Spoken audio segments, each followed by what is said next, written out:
ԵԽԽՎ-ն ընդունեց մի խայտառակ բանաձև Հայաստանի մասին,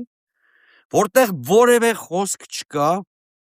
Հայաստանում մոլեգնող քաղաքական հետապնդումներին եւ բռնաճնշումներին, որևէ խոսք չկա։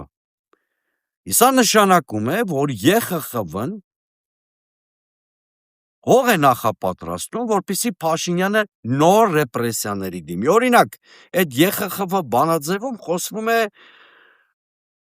վարչապետի եւ հայ եկեղեցու առաջնորդի միջև արկա լարվածությանը եւ այն մասին, որ իբրև թե հայ առաքելական եկեղեցու մի քանի հոգևորականների կողմից իշխանությունը յուրացնելու դավադրությունների մասին ինչ-որ զեկույցներ կան։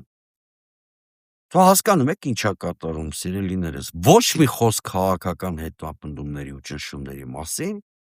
ոչ մի խոսք այն մասին, որ Նիկոլ Փաշինյանը ոտնձգում է Հայաստանի Սահմանադրության 17-րդ հոդվածի դեմ եւ պատերազմ է հայտարարել եկեղեցու դեմ, ընդհակառակը խոսում է, որ ինչ-որ հակադրություն կա։ Ոնց որ նույն պետական ինստիտուցիոնալ ռեսուրսներ ունեն Փաշինյանն ու եկեղեցին եւ ինչ-որ հակադրության մասին է խոսում ԵԽԽՎ բանաձևը, սա խայտառակություն է ուղղակի, որ ամբողջովին արժեզրկում է եվրոպական այս մարմինը։